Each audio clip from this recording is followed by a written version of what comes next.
Question? Did I see a question from the audience? What? Huh? What? Are we online? Oh, I think we are. Cool. Oh, cool. That's neat. Chuck already has... Oh, somebody's like, oh, Chuck, how are you on this video right now? What?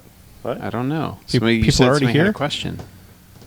A question. Oh, he was just making shit up. Oh, yeah. There's no question.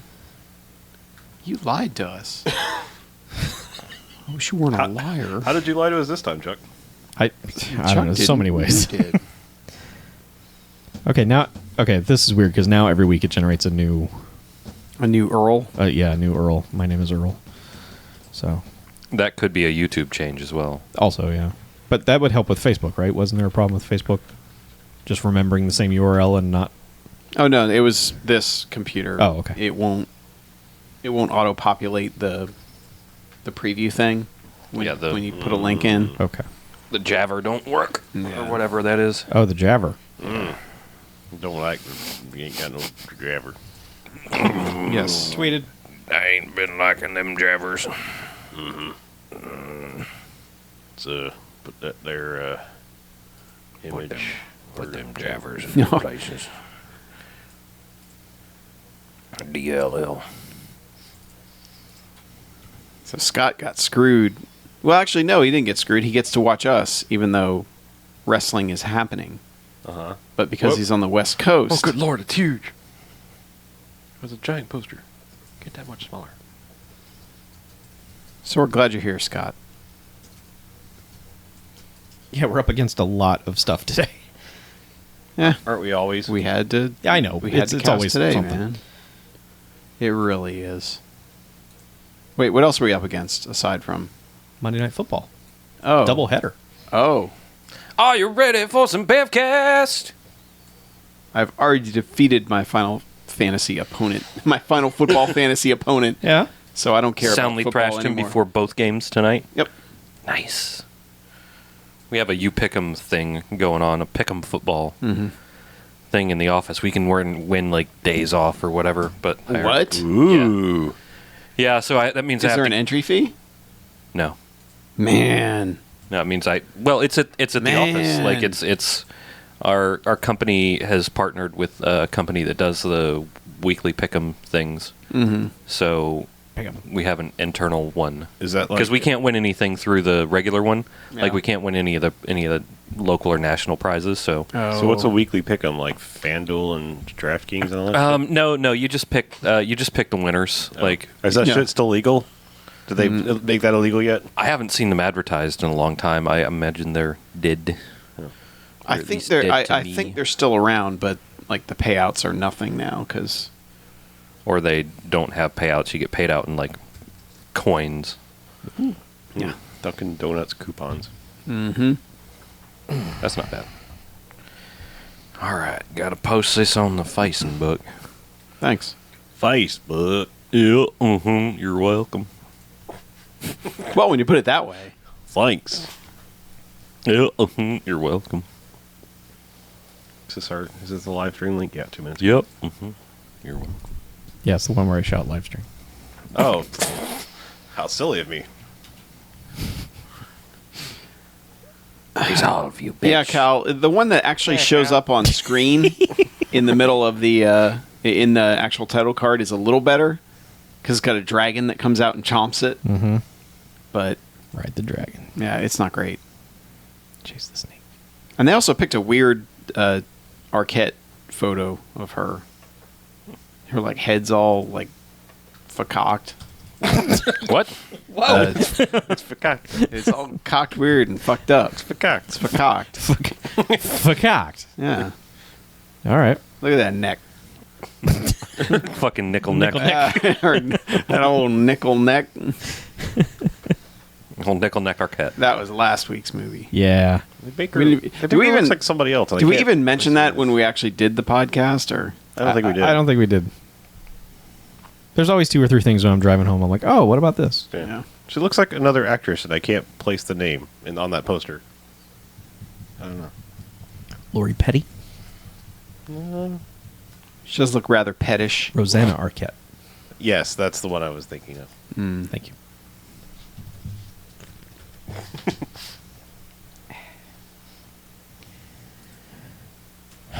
And did he even wear a hat like that in the movie? I don't think he did. Does he have a hat? Yeah, I guess he did. No, it's just No. hat or stupid hair. Yeah, no, it's a hat. Okay. Yeah, he just had a headband. Ah. Yeah, Chuck's giving up, man. Look at him drinking soda, just straight out the can. Here, he's. I watched that video and it just depressed me. It was kind of depressing. That was the most honest I've seen Chuck ever, and I've seen Chuck a lot. Yeah. And he was man. You were I've keeping seen it Chuck real. all liquored up on one drink before. Yeah. Oh yeah, a Malibu fizzy orange at your birthday. Did you even? Oh, you did get one of those. Oh yeah, Yeah, they were pretty good. they Huh? were tasty. Yeah. I enjoyed it. Jen I likes had her two, sweet, actually. tasty drinks. Oh, Yeah, man. I know. Wild man. Wildman. You're eyeballing the beer for like half a second. Oh yeah, I did. He almost became a real man. Almost. I can't handle that. No. Nope. Yeah, I had a lot of beer left Yeah, because people kept bringing beer. they did. Yeah, And then I was like, my God. that's what you do on birthdays. And That's a lot of beer. I sampled all the beers that people brought except for the pumpkin beer. I was like, nah, Good man. I'm good, and I still have it in my fridge now, so I don't know what to do with that. Yeah. I never did try the Miami Vice. It's all right. It's pretty good. Yeah. Do you like Vice beer? I don't know. I can't say that I've had one, but Really? probably. Why not? I don't know. It's. I guess us, we're friends. I've been idle on the Vice. I get it. Yeah, they're good, but they're very filling. It's just a very thick feeling beer, if that makes any sense. Oh, it does. But it's not like a stout. It's not like a Guinness. Oh. But yeah. Oh, look. Yeah, good job, BJ. He basically told Scott, here's something else to watch aside from us. See you later. Yeah. Thanks. It's all right. Later, Scott. Dude, have fun. Hey, by the way, since you're on the internet and all, there's porn out there. Just throwing this out as options.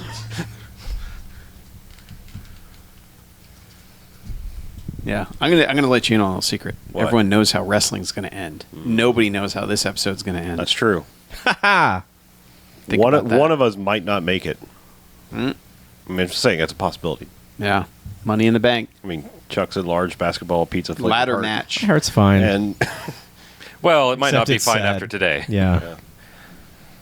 it's with his heavy, oversized basketball flavored heart or basketball basketball pizza flavor. I forgot the pizza part. That's the important part. My favorite You mean combos. part of your heart. Yeah, it was just like just what you wrote me this afternoon, like on IM, is just like 31's done, and I was like, did you get flagged? Did somebody nuke your account? No. And then you wrote just like hard drive fried. Fuck.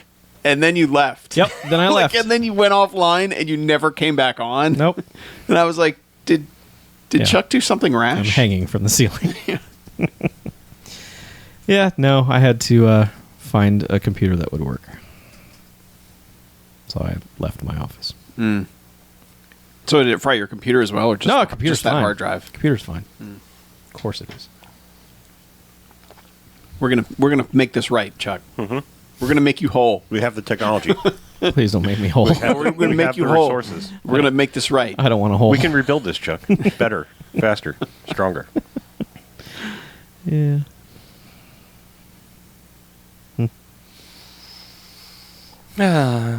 It's gonna be okay, Chuck.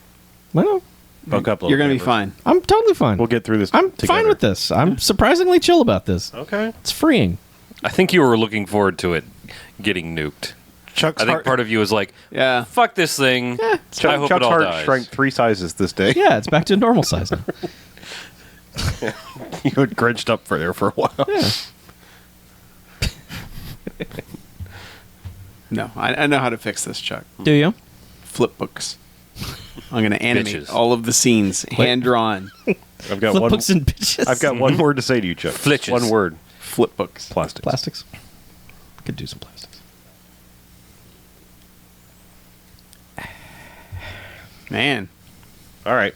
So Monday stream, Yeah. Hey guys. We got energy. We're Hashtag, hey, full of guys. Chinese food and Pepsi, that we ate a half hour ago. because it took them over an hour to get here. Yeah. Now I am, as they would say, Logie. Oh. Yeah. So like we were super I liked hungry him. He for was the first cool. hour He of the was movie. really cool in Thor. I liked Loki in that. Yeah. Oh Lord, stuck in a Loki again. Shall we start? Yeah, let's talk about this shit. Well, all right. Get The pumped, candle. Chuck. You know what to do. Let me make sure I actually like one of these synopses. Oh yeah.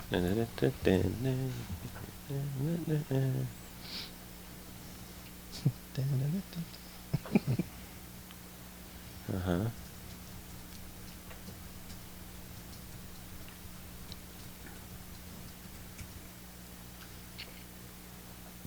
Huh. Well, neither of those are fantastic. But whatever. Don't care. Okay.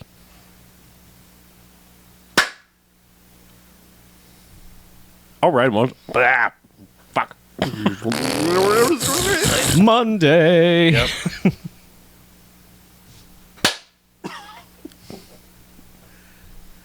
All right, welcome to the BMFcast. Hey! BMFcast. BMFcast. Episode 342. Numbers. Yep. Why do you do that? I don't know. Dumb. So I'm Harlow. I'm Mackie. I'm BJ. I'm Chuck. And what we do each and every episode of the BMFcast is we go ahead and we watch ourselves a quote-unquote bad movie, come in here and talk about it for the first half. Then at the very end, we rate them. Good bad movies, enjoyable bad movies. They get 1 to 5 joxes and robot jocks. Robot. Heck yes, Robot Jocks. Jocks. However, there are bad movies. As a stay away, they get a negative sliding scale, 1 to 5 bags, as in douchebags, after Twilight. Yuck, don't like it. Gross. Not one bit. So, guys, Skate Timber, Yeah. still happening. Yeah. And this one brings us 1991's Prayer of the Rollerboys. Right. It's an interesting title. Yeah. Recommended to us over a year ago. It was. Yeah. So let's get a plot summary out of the way and talk more about it. All right. Set in an unspecified time in the future, USA has declined and become a country of violence and racial prejudice. Griffin earns his living delivering pizzas while he tries to take care of his little brother. An old friend of his, Gary Lee, is the leader of a gang with big ambitions, the Rollerboys. Gary joins them to help the police keep track of the gang. Yeah, wait. Just undercover is essentially what they're trying to Yeah. say. Yeah. Alright. It's got What was that last line? Gary joins them to help the police keep track of the gang. No, Gary's the leader of the Yeah. Rollerboys. Oh, you're Yeah, right. they Yeah. lied. Oh. So technically, he does join them. Griffin. I think it meant to say Griffin. Okay. Griffin. It's very Griffin, confusing. played by BMFcast alum Corey Haim Right. of Watchers fame. His most famous role, Watchers. Watchers. Right. Yes. He is ours. And award-winning actress, Patricia Arquette. Mhm. Plays kind of his girlfriend. she's a cop. The only female with a speaking role in this movie. They're the inverse characters from Point Break. Exactly. Yeah. This Which, movie's very guess Point what? Breaky. It was by the writers of Point Break. Okay. Well, that Oh, I get- well. that makes sense then. Written writers and directors, not directors, obviously, because Catherine Bigelow did Point Right. Break, but both of those guys co-wrote the director and the writer of this movie. Okay. This feels like a test run for Point Break. Yeah, it does. It really, really does. Huh. That's weird because I was having that vibe throughout this entire thing. Mm-hmm. Okay. Okay. I didn't know that. I saw You the did parallel. not know that they had a writer. Well, I saw the parallels. Yeah. But yes, that is pretty clear. It also has Jacob from Lost, Yes. Mm-hmm. He's been on. Mark Pellegrino. Yeah, he's been in a few other movies. Yeah. He was in that parking garage movie. Parking Garage movie. Yeah. Did we watch this parking What garage? the heck was the Parking Garage? Ah, it was the one with all the people in it where nothing happened. the one with all the people in it. That Parking garage. I know he was in The Big Cross. Lebowski as one of. Wasn't he in Cross? Treehorn's- Jesus he was not in Cross, was Jesus he? Cross. Wow. I don't know. I thought he was in Cross. That just seemed like a movie he'd be in since all those people were in it. No. He's not in Cross? No. I'm sorry. Why did you make me think about Cross, Chuck? I don't know. Now I'm going to be all cross the rest of the episode. Gosh My darn it. apologies. I don't know. I should have done my research. Yeah. Clicked on that link online. Yeah. Yeah. Next time I'll shut up. Okay. Yeah, thank you. You do that. Anyway. But yeah. So, distant future of we're not sure when.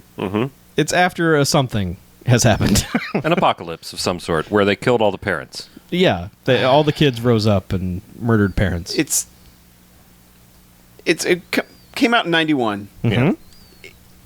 It weirdly echoes a lot of things people are saying right now politically. At least the first. In the this is what's going to happen in the extreme thing. Yeah. Like, basically, all of the parents spent all the money, and the kids have nothing left. And then everyone moved everything overseas, so no one in the U.S. has any money left anymore. Including they moved the entirety of Cambridge, Massachusetts to Yeah. Japan. Well, just Harvard. Just was it Harvard. just Yeah. Harvard? They Okay. rebuilt Harvard brick for brick. Brick for brick. Rebuilt it in Japan. Yeah. Because they have this in a news broadcast at some point early In Hiroshima, Japan, by the way. Is what That's ballsy. That's Yeah. where they said they put it. Yeah. Hey, Also- man. I mean, fitting.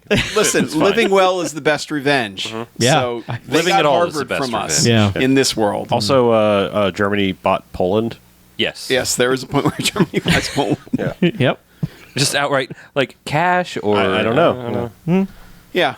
Gold. But so there's a lot of world building stuff in this, yet it's never really explained particularly well.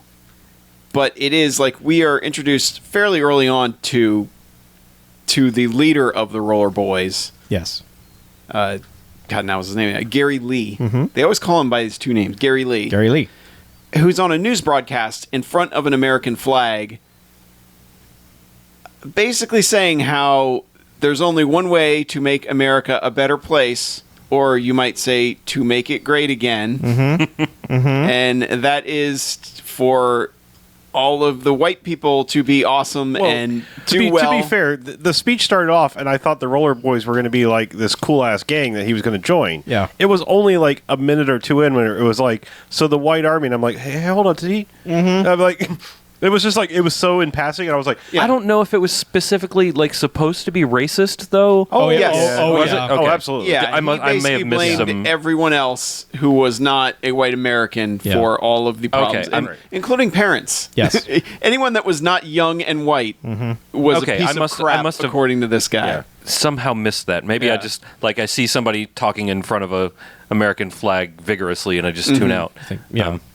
Yeah. But it at first I was like you. I was like, when he said that, I was like, oh, is this like a white hat thing? Like we're the good guys? Right. But then it was like, no, this is these guys. Ew. Yeah, and it's also in the beginning, it's set up the way he's presenting it. It's like, we're the underdog, we're the resistance, we're going to rise up. also yes, but no. No, you quickly learn this guy fucking owns the town. Yes, they have started a new mafia game, Yes. essentially. Yeah. Shakedown for protection. And they have foreign investments. Yeah, well, Yeah. that's like They're well diversified. Again, during the speech, I was like, when he was like the White Army, I was like, okay, did they mean like good, like Yeah. white, as you were saying, like white hat? Yeah. And it was like, then he gets into like that completely this changes the tone of the movie. for me alienation, now. something. And I'm like, okay, wait a second, he's talking about okay, Foreigners. this is racist. Yeah, the No aliens doubt have come about in it. and they've taken everything that belonged to Right. us. Yes. I believe was Right. pretty close to the way he phrased it. Yeah, I'm just like he did say the alien race, and it Right. for that half second, I'm like, wait a minute, Beep, boop. like Yeah. actual Are we gonna see aliens? aliens? Yeah. What? But no. No. he was talking about not white people. right. Yeah. So So, yeah. yeah, because like later they're like saying like all Mexico has sent back all these American workers who had gone down to work, and they've been shipped back Yep. to Send San them back to San Diego. Diego. Yep. So Yep. yeah, America got weird. So this is like post-Trump election. Kind of. Then Trump's Stepford children. he wasn't able to murdered fix it. him. And this is what happened, Yeah, man. and his kids formed a rollerblade gang Yes. at the beach. Yeah, rollerblades are back. Yeah, Yeah.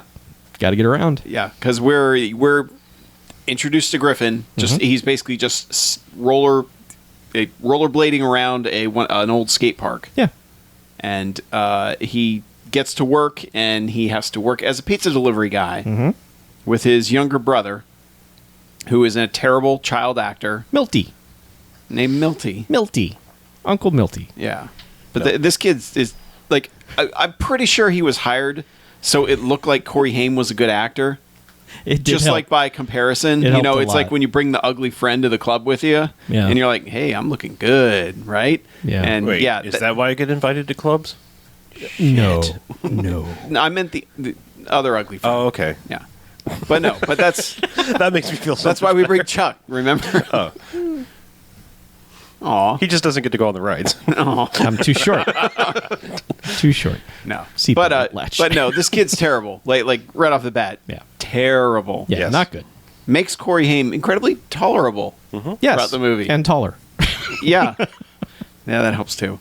But yeah, so they're just going out doing pizza deliveries. And this is probably 10, 12 minutes into it, and everything, despite the rambling racist bullshit that we heard, everything seems all right. Like, buildings are not, it's not bombed out New Yeah. York. Everyone's clothed in their weird, like, I'm a themed person, part of this group thing. Well, yeah, it's the first 2 times we see Patricia Arquette. She's just kind of like hanging out at like the market and stuff, and we Yeah. just kind of see her in the background. And the first time she's wearing like a weird sailor outfit, like She has a theme, like, every day. She's Yeah. it's some new theme. But yet she's in rollerblades yes. whenever she's going Of around course. this area. But it's when he goes to start delivering pizzas that we first get a hint of the world might be a little shittier because, like, he's driving this beat up van that's got, Well, before he even gets in. No, I know what I'm Yeah. saying. They're loading up this van Okay, to yeah. deliver, and his boss is handing him the pizzas and then hands him this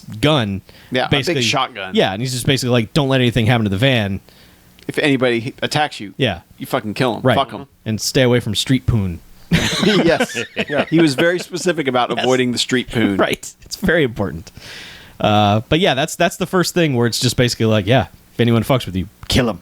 Yeah. So, It's like, all right. welcome to America, everybody. Yeah, and the van's got like not chicken wire, but like the thicker grating stuff over all the windows. Yeah, all the light, anything glass is protected. Yeah. So, And then he goes to the homeless camp to deliver a pizza. to the guards. Yeah. And the guards are very much like, what do you state your business? Yeah. It's very totalitarian They feeling. know what he's there for. Yeah, of he's the course. pizza. Yeah, guy. he's wearing a striped pizza delivery guy outfit. And a straw hat. he could also be in a barbershop quartet. Yes, exactly. I mean, it's yeah. somewhere around there. But it's weird because his pizza delivery outfit is red and white stripes, and under his dumb hat, he's wearing a blue star bandana. So he's basically dressed as the American flag through most of this. But yeah, so he delivers pizza to the guards. His dumb younger brother sneaks a piece of pizza to a street homeless urchin. girl, yeah. The guards are like, some "Hey, of get that away." some of that street poon. Yeah, exactly. And the guards are like, "Get away from there!" And he's like, "No, well, we got this. We'll Yeah. go." So, and Yeah, then but that's kind of the extent of like the government as you see it in this movie. they're running camps. That's Yeah. really that's all you need to know. Yeah, Well, because- we meet the police. I mean, Yeah, we meet the police, Yeah. but they don't seem to be handling anything well. no. The They're way just they're kind of- presented in this. they're really just the same as they are in any other movie, just overwhelmed by street Crime. drugs. Yeah. And by all that street poon, Yeah. it just comes in waves. Strewn, as we like to call it. But they're driving back in the van, and It's just everywhere. there's this house that's on fire, and they're just like, "Shit, house is on fire!" Yeah. And Corey Haim's like, "Get out!" Yeah, and they see two guys run away from the fire. So there's been some Some shenanigans. chicanery. Yeah. And there's a guy in there banging at the window, but he can't get out because it's got bars on the window because, it's a shitty crime hole that everyone lives in.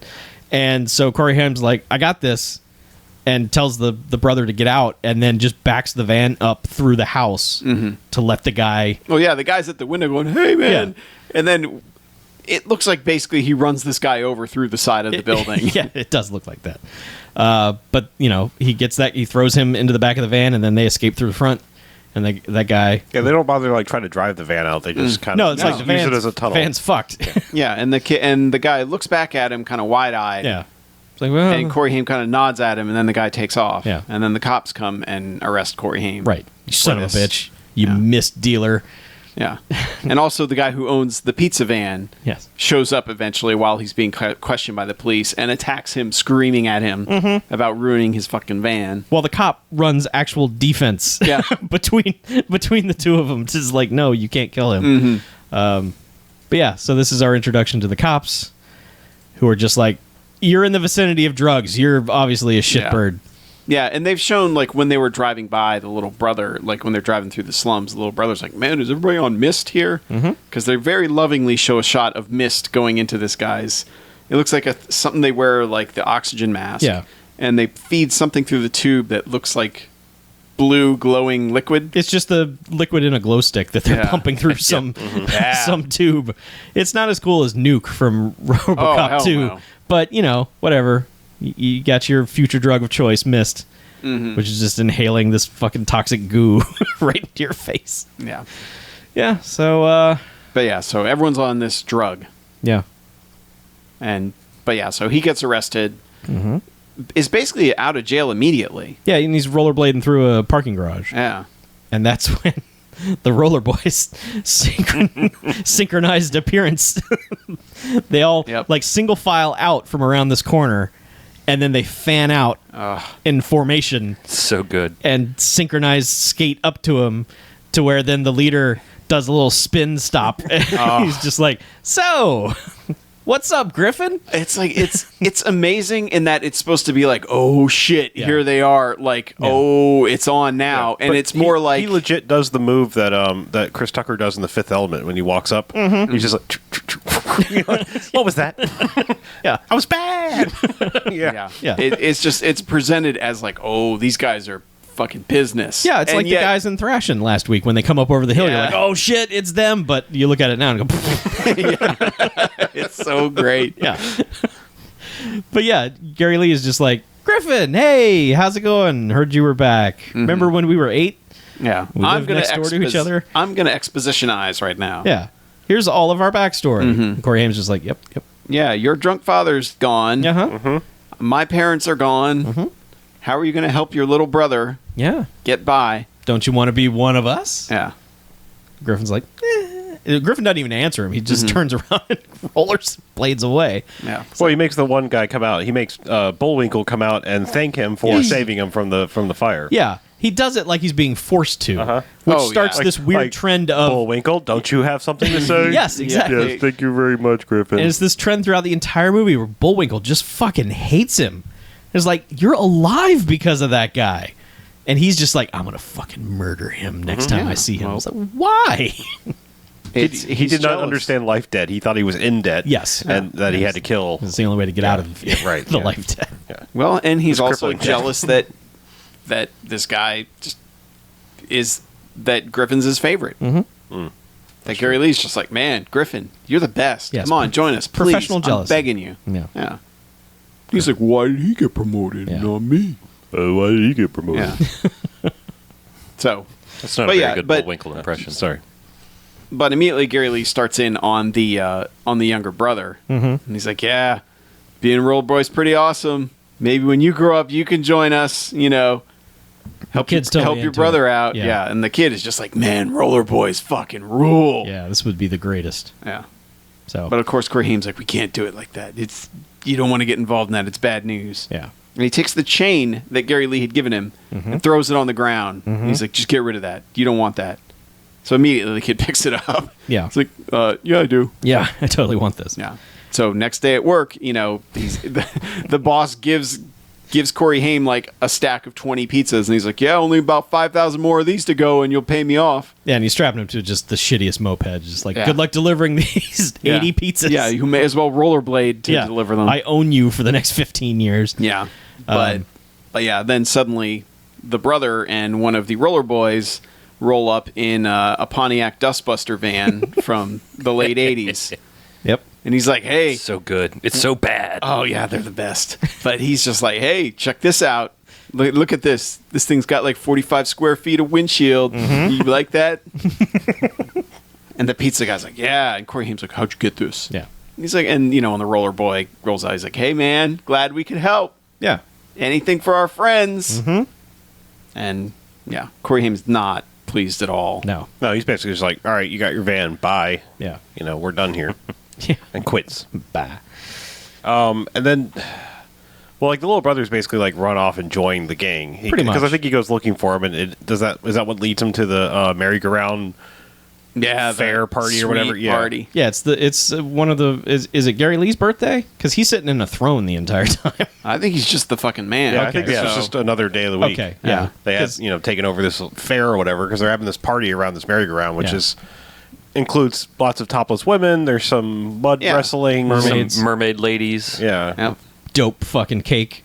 Yep. Yeah, for you, it was Popping the best bottles day of of your champagne. life. Yeah. For Gary Lee, it was just a Tuesday. Right. Yes. Yeah, but he gets another hard sell again. Mm-hmm. You know, come on, man, check this out. Yeah. This is like, And the little brother is sitting at the top of a slide that leads into a mud wrestling ring where Yeah. two chicks in like those weird like the Borat bikini thing. Yeah. You know, that's like the big V that comes down the front. They're wrestling like crazy in front of him, and he's like, "This is the best day." Eventually he's like, I'm going in. Until that's when Griffin runs up and grabs him and was like, what the fuck are you doing here? Let's get out of here. He's Yep. like, no, man, I'm one of them. And that's, of course, when Gary Lee and everybody show up and like, hey, Griffin, you here to join us now? totally gonna be one of us, right? He's like, He doesn't even answer. He just kind Yeah, of he just turns and walks away. Yeah. And but he leaves his brother because he runs outside and runs into Patricia, or he sees Patricia Arquette Yeah. inside the thing. And like, they have. And he'd this already is the met up with weirdest- her earlier. Yeah. That for some reason she keeps just like molesting him and being like, "You got any mist?" Yeah. Everyone knows you got the mist, and Well, she thinks he's one of the roller boys. right. yeah. And then she's just like, well, what is it, a lie that you guys don't have the mist? But this is like the weirdest turn of interaction because like he kind of doesn't he kind of grab her as he's like going outside and Yeah, like this drags is- her down the street for a bit. This is kind of like, hey, we're 5 feet away from the party. Let's fuck. And it's like, wait, this. Yeah, because there's this whole thing. He like grabs her and they kiss awkwardly, and she doesn't really seem into it. And he grabs her underwear, pulls it down, and then it's just like, Got yeah, your underwear. you'd do anything for mist, wouldn't yeah. you? And he's like, you don't know me. And throws it in her face and like turns around and leaves. And it's like, what the hell was all of that? And it was really just like, it was his version of I'm going to get back at you for accusing me of being a mist dealer, Yeah. you know, kind of thing. But it's like It was. it fucking comes out of nowhere. It's, It's weird. She kind of had come on to him, and he's like, "All you're trying to do is get the mist." That's what he's proven is she's just a dope fiend. He's the guy who would go on a reality show and he'd be there for all the right reasons. Yeah, he's not Oh, there to be friends. yeah, he's there to he's very be principled. America's Next Top Model. Yeah. No, but he has his principles. He's there for the right reasons. Right. And the right reasons are not dealing mist and apparently being poor and shitty. Yeah. yep. So he's off to 'Cause- write his new hit song, Alone in His Principles. Yeah. But now, like, he gets dragged into the. Like, the two undercover cops grab him at some point. And are just. Or no. Okay, so he leaves. Yeah, right. He leaves her. And then rollerblades into Whore Alley or something where it's just little circus tents Yeah. of ladies of the night presenting their wares. And in the back are these two, like, 1940s detectives, like, just doing weird banter with each other. And then they're like, get that guy. Fuck that guy. Yeah, Get him. there's a roller pud. Roller Pud, get him. And so they chase to get him. Yeah, they pull guns on him. Yeah. And he's like, whoa, what the fuck? I'm out. Yeah. And he gets all the way to the front of Whore Alley, and that's when the detective from the burning house shows up and says, all right, you're coming with me. So there's a scene in a hallway where everyone's just shoving each other around for a good 45 seconds or so. Finally, you get to the meat of the scene, which is the captain, detective, whoever this guy is, sits Corey Haim down and is just basically like, you know, you should maybe work for us. Yeah. It's like, well, you're kind of closer than anyone else we know. Yeah. And your brother's already in, so yeah. you might as well. Don't you want to like get him out and stuff? Yeah. He has like basically no bargaining chips because he's just like, you should work for us because you don't your brother and stuff. And he's Yeah. like, well, maybe I'll do it if you can like provide relocation. He's like, I can't even pay my cops for full salary. Yeah. Much your relocation is really Yeah. expensive. And But halfway through the scene, it cuts to the same scene, but someone is watching it on television. And then it pulls out, and you see that guy talking to Patricia Arquette, who you find out is a cop. right, And she is now to work him into getting him to do this, sure, basically. Yeah. yeah, But then he goes, he does something else before he agrees to go in. And I'm not sure, I don't even remember what it is. I don't know. But He ends up with them on their initiation run, basically.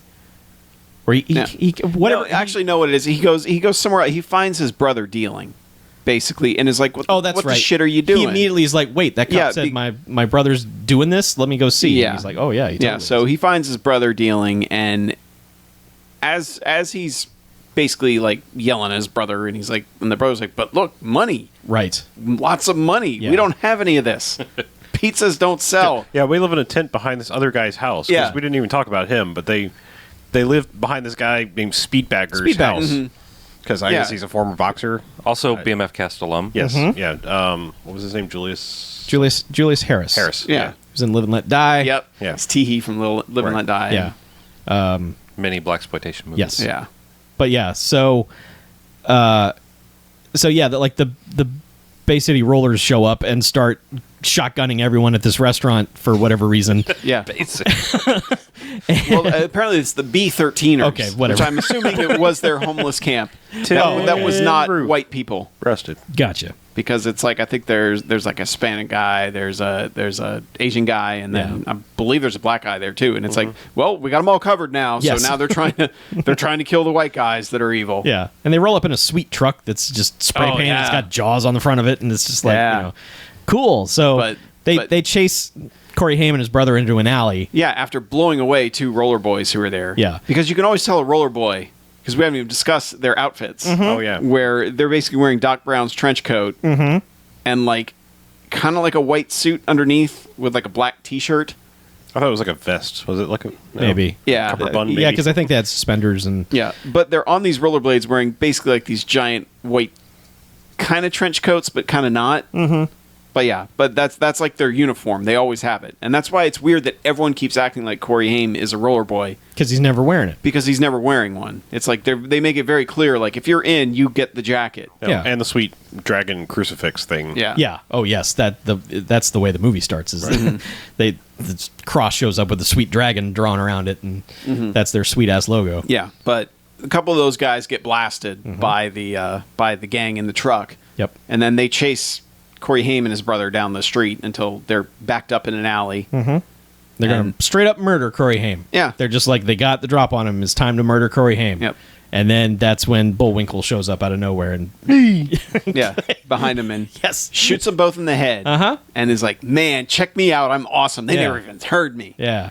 I don't know why I Got saved him. you though. Fuck you. Yeah. And he goes, now we're even. Yeah. Yeah, so maybe that does set up why he's just pissed at him the rest of the movie, because he's just like, I saved No. your life, so we're done.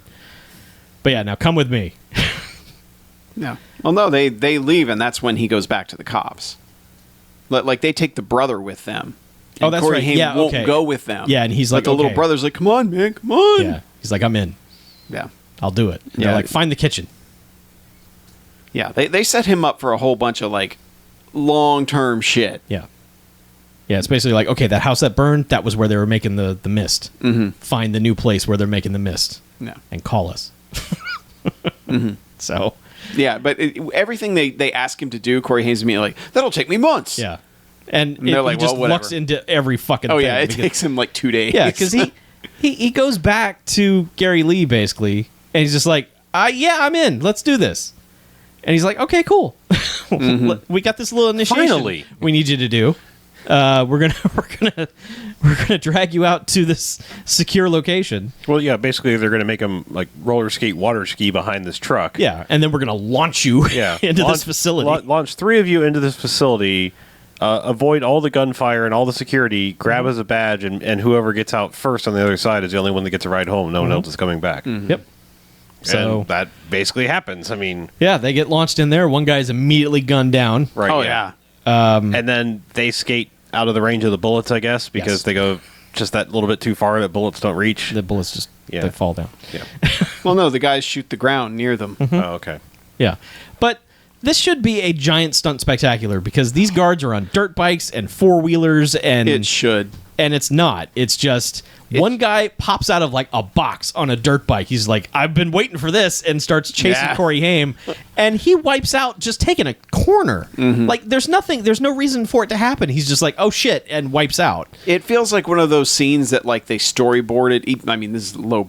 This doesn't feel like something that they storyboarded very thoroughly, but it feels like a thing where we're like, all right, we're gonna do this, and it's Yeah. storyboarded out, and then they got on set and shot it, and they're just like, oh, Yeah. it wasn't supposed to look like this, Right. You know, because there's like no sense of speed to it. No. There's no sense of geography to it. There's just like, it's like, and you look at it and you're just like, yeah, they'd be shot like 35 times by now. Like these guards have had ample time to line them up and shoot them, but it drags on until they finally get to, like, he sees some girl in a doorway and he's just like, oh hey, nice security guy here, and grabs her badge. Yes.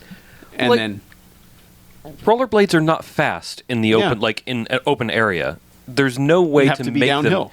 You have to be downhill, or you have to be going through like tight corridors, or Yep. something that's just filled with objects for them to zoom by. Because when you're in a giant warehouse or in a giant industrial park, it looks lonely and slow out there. Yeah. So there's no way to make that look good.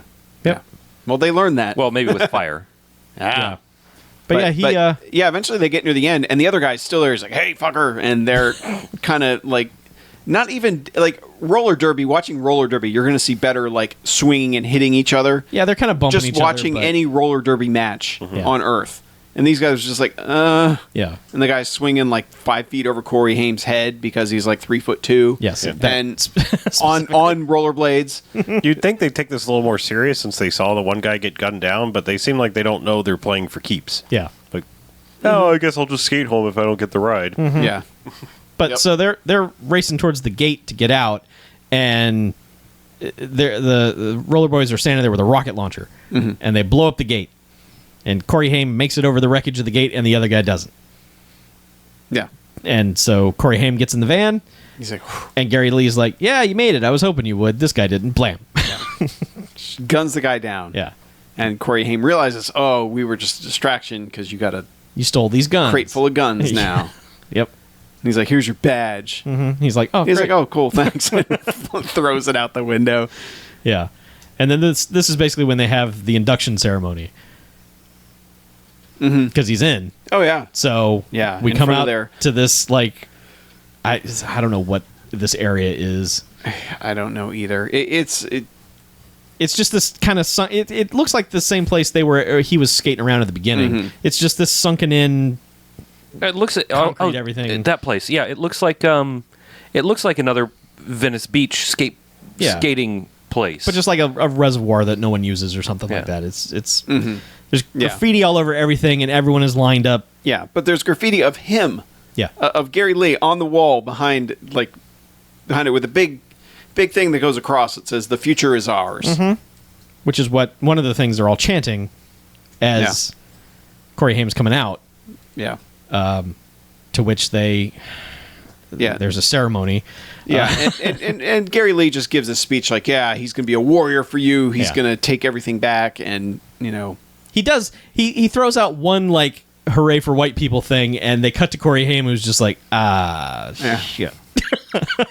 Perhaps I do not agree with this part. But there's all these little kids in the audience who are just stoked. yeah, and they're all doing this thing that we had seen them do earlier, where they kind of like hold their fists out in front of them, but Yeah. like with their elbows out too. It's almost like I got fucking no dukes, but it's that without the.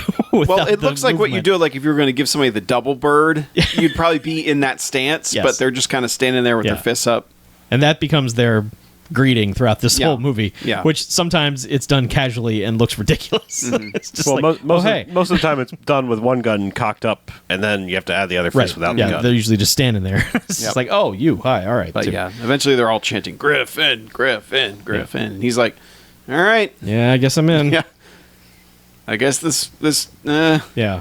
should be more awesome, but these guys are white supremacists, and I still like Speedbagger, so this isn't going to work." Yeah. Yeah. But Speedbagger wants nothing to do with him, man. Oh yeah, He's- Oh yeah, as soon as he gets the code, 'cause- he yeah. just- well, Speedbagger walks up on him after they've been distributing, I believe, sweets and Rollerboys comic books. Oh, yeah, no, he was like yeah. he was Bowls dipping out of- soup. That's what it was. Yeah, It was like soup super and stew, comics. stewed Yeah. comics. Yeah. Like, come get your, but like, man, the kids are like Rollerboys comics. Fuck yeah! As Mark Pellegrino, the character's name is Bango. Bango. He's like, "Yeah, you got to get him early, man." Yeah. Hot off Like the in front of presses. these kids' faces, he's just like, "You got to hook them early." Yep. And they go back to the pizza place. Yeah, and they shake down the. Yeah. Corey Haim gets to shake down his old boss. So it's just this quick little montage of just day-to-day Rollerboy operations. And then Corey Haim sees Patricia Arquette. She's dressed as a cowgirl now. Yeah, And she kind of rollerblades by, and she's like, come on. Well, she kind of pins him up against the wall and is like, He's kind of looking at her like, really, with this outfit? Yeah. But she just kind of pins him up against the wall and then shows her her badge. Yeah. He's like, that's not real. And she's like, shut your face. Yes, it is. Yeah. And now you're going to do my bidding, idiot. And he's like, wait, hold on. You're part of the...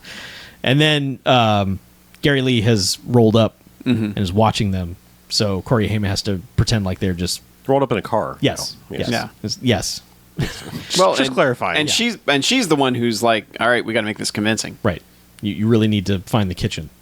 Corey Haim's like, okay, I'll do it. I can't. She It'll meant take I think me she meant months. the Yeah. kissing convincing. Yeah. Yes. But when she says you got to find the kitchen, he's like, I just got. It's going to take months to find that place. Exactly. Who knows? I may never find it. Yeah.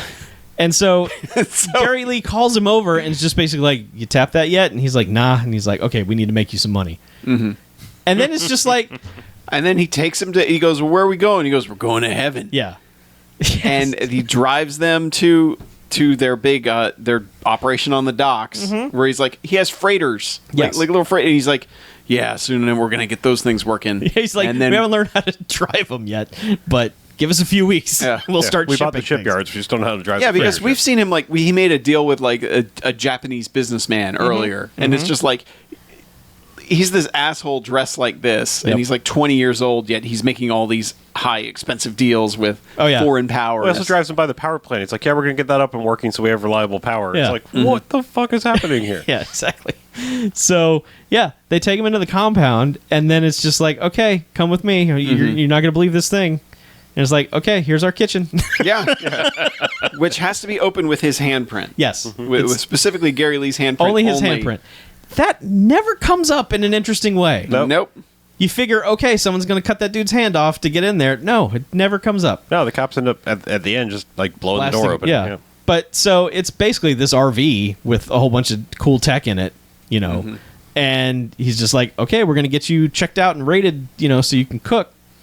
And so Bango's got him in a chair, and he's just pushing him through, showing him all the stuff. And he's just making weird noises as he stops at each piece of equipment. It's almost the Super Troopers meow. Yeah. Every time he stops, I'm like, meow, here we Yes.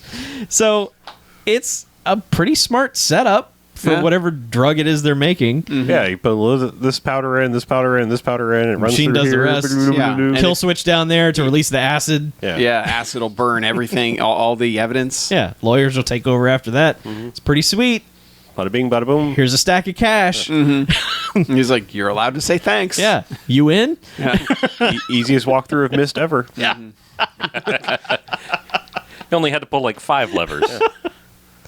Yeah. So he's there. He's in the kitchen. Yeah. he's got the information. But I guess because it's in this compound. Yeah. He's like, there's no way to get close to it. Yeah. And apparently, like, he feels like he has to be the one on duty so that they can bust it. He seems to when they press him about it, he's like, yeah, well, I've been there, but you know, I don't know. I think the thing is like it's got to be out in the wild somewhere. Well, I think he probably off camera explained the whole kill switch thing, and it's like you need to be the one inside there so no one can push the switch. Okay. Because if they push the switch, Yeah. we ain't got anything on That does make sense. Yeah. The But yeah. self-destruct switch. Yeah. Is this the point when he goes home and finds his younger brother is high on mist? Yeah, he's been given an RV to live in. Oh, yeah. Which he's Yeah. parked outside of Speedbagger's house. Well, did that happen after he hooked up with Patricia Arquette for reals? Or no, they didn't actually hook up. This was right after he got the kitchen. Yeah, Oh, he got okay. the kitchen and he had enough to buy the RV. Yeah, because at first I thought he was driving the kitchen. I thought he just parked that outside of Speedbagger's Yeah, house. But no, because he shows up and Speedbagger's like, "Get out of here!" And Yeah, he's like, "But I "You're got gonna you a have to present." leave. He's like, "I don't want your racist bullshit. Yeah. you go now." Yeah. And so yeah, he goes inside and he's like, "Oh, Speedbaggers, we got to move." And the kid's like, "Wow, man, that's fantastic." Yeah. He's like, "Are you fucked up?"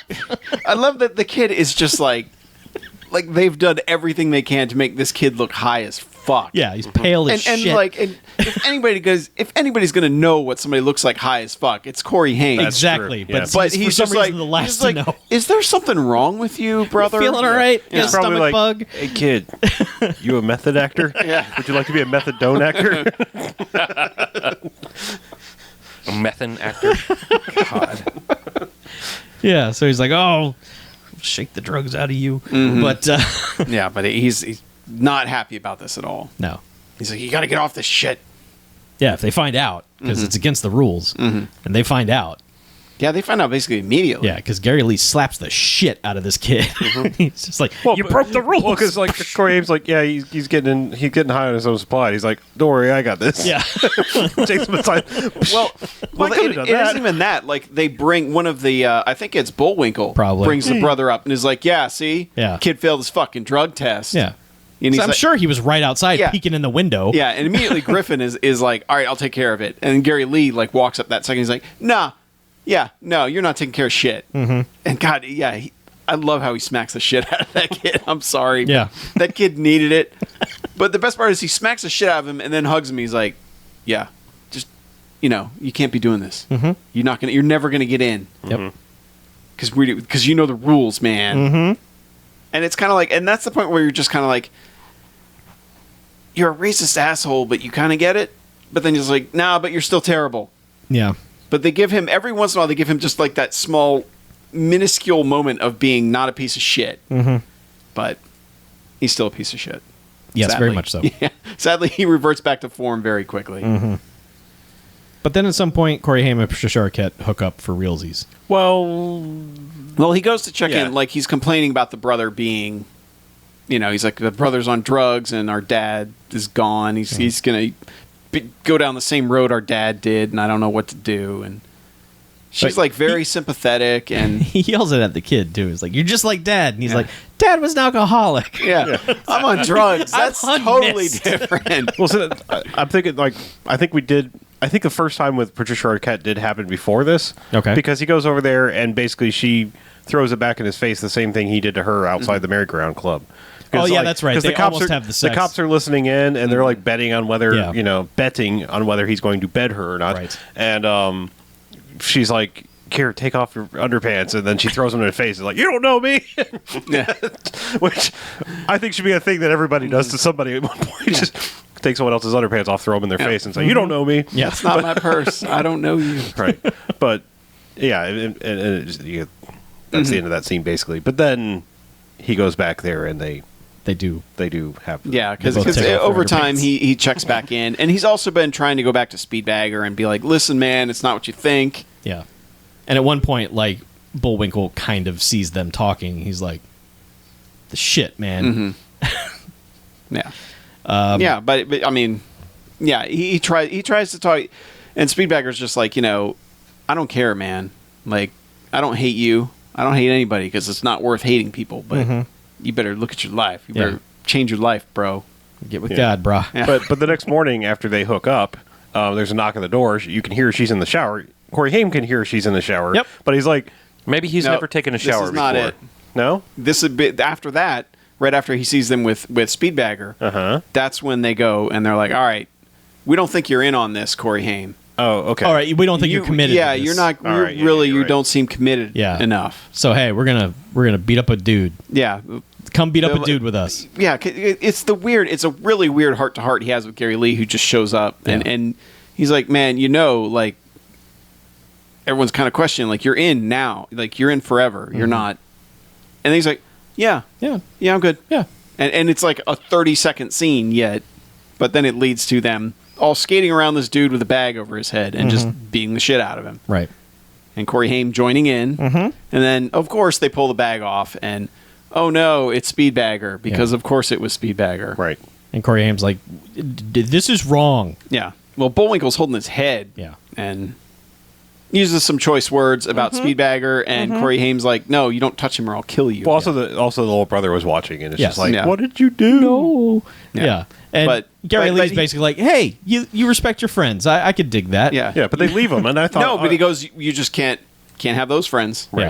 And, And they they- all leave him. Yeah, and that's when the brother is like, "You did this. Why'd you do this?" And it's like, "You little shit. It Yeah. was you." Yeah. It was you all along. Yeah. I mean, you not did the this mist. direct act, but we're here because of your dumbass. Yep. Exactly. Yeah. Yeah. But so they're with him in the hospital, and they're just like, "Well, shit." And then he tells the brother, he's like, "Just go home. Yeah. Just leave here." And he's like, "They're gonna find us, man. They're gonna find us. Once you're in, you're in. You can't leave." So he sends him home. Let's think about that for a minute. Uh-huh. Yeah. He wanted that kid dead. Yep. He didn't like him. Well, But yeah, that's when he goes to Patricia Arquette's. And okay. They really have the sex. Yes, Yes. they have the sex with each other. Right. Yeah, And then- and that's when knock at the door. Corey Haim wakes up and is like, "Door," and she's like, "I'm in the shower. You're closer. Yeah. Get the door." Yep. And of course, it's Bullwinkle comes busting in. Yeah. And it's just like, The fuck is this? yeah. And like her badge is sitting on the table in plain sight, but he doesn't notice Yeah, it until undercover cop. Yeah. Right. until like Leaves her badge on the table. Yep. and then he's just kind of yelling at him like, oh, I don't even know what he's yelling at them for. It's just like, I can't believe you had the sex. And then he's like leans over, he's like, what is this badge? You son of a bitch! I'm going to Isn't kill he you. mad at him for having a soft spot for Speedbagger also? I thought they'd resolve that. I mean, but it's Bullwinkle. He's a dick. sure, Yeah. yes, He's got a major murder boner for right for the Corey guy Haim. that saved him. Yes. Yeah. But just in the last second, the other cops bust in and shoot him. Well, yeah. Well, he's giving a whole spiel. He's like, "Oh, pigs, I'm going to kill you." He's like, "I knew it. You I were can't- fucking cops." Yeah, I can't believe Gary Lee wanted Yeah. you to be his right hand man. And he's doing the idiotic, "I'm going to savor the fuck out of this. You Yeah. get down on your knees and I'm going to, oh man, this is going to be so Yeah. good." And one cop comes in the front door, like Yeah. behind him, and he immediately grabs Patricia Arquette. It's like, I'll kill her. And the other cop sneaks in behind him. He's like, hey, wait a minute. I recognize you from. And then the other cop shoots him in the head. Yep. From behind. And Patricia Arquette loses her shit immediately. She's like, "Ah!" despite being a cop. Yeah. well, I mean, Still. I don't think cops are usually put in that situation. No. Where, Yeah, where somebody's shot in the head right next to him. yeah, Yeah. that's not a day to day. No, she's immediately part of like, the academy. "I am out," and runs off to the bathroom. So, yeah, they're like, "Okay, Corey Haim, look." Yeah. And then the other cops show up, like the detective and his guys, and he's like, what was he talking about before they shot him? And the other guy's like, I don't know, man. He was just a crazy roller boy.